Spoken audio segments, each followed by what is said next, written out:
something any player in this league should have to tolerate. Do you think Caitlin's being used as a pawn?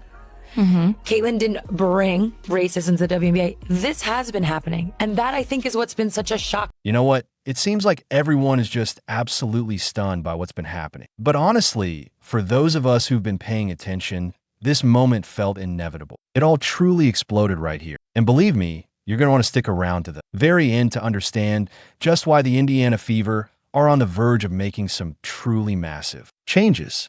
The club very recently dropped a series of incredibly significant announcements, including a revelation about their star, Caitlin Clark, that has sent shockwaves through the league. And here's the kicker. Right in the middle of all this, the legendary Sue Bird stepped forward and absolutely brutally denounced the rampant racism she saw in the WNBA. Let's be real, this was long overdue. Think about it, countless legends, MVPs, gold medalists, they've all quietly endured similar obstacles and faced comparable challenges throughout their careers. But then, almost out of nowhere, someone finally found the courage, the sheer audacity, to truly speak out. Sue Bird wasn't just talking to hear herself speak either. Oh no, she came armed with what I can only describe as pyrotechnics, bringing the kind of heat and undeniable truth that you just cannot ignore. And let me tell you, the Indiana Fever can't. They responded to this with an impact that will define their future. And the most incredible part,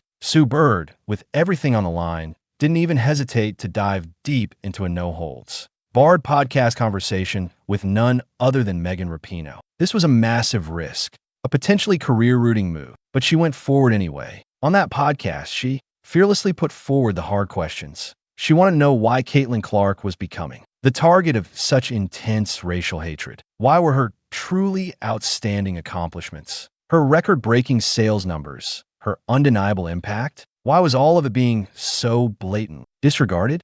And then, you know what's even crazier? She went a step further, subtly dropping hints about the very real possibility of a systemic league conspiracy specifically targeting Caitlin. Let that sink in for a moment. So, where did this all truly begin to boil over?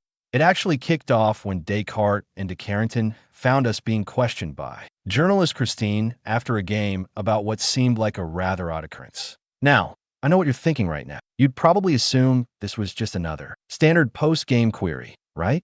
Athletes are constantly fielding questions about all sorts of challenging circumstances, controversies, and on-court incidents. But this time, oh man, things took a sharp turn, and they went south fast. Megan Rapinoe, with her characteristic sharp wit, immediately retorted that despite how innocent the question might have appeared on the surface, its very phrasing carried a deeply unsettling racial undertone. And just like that, a completely fresh and frankly, absolutely critical perspective on the entire topic of abruptly surfaced, shifting the narrative entirely. And let's be brutally honest here. That seems racist was the undeniable feeling. Sue Bird being Sue Bird simply could not and would not let this moment pass without embracing her customary rebellious posture. She didn't just critique, she openly slammed the media, singling out ESPN in particular for sensationalizing and twisting the situation into something far more inflammatory. Her point was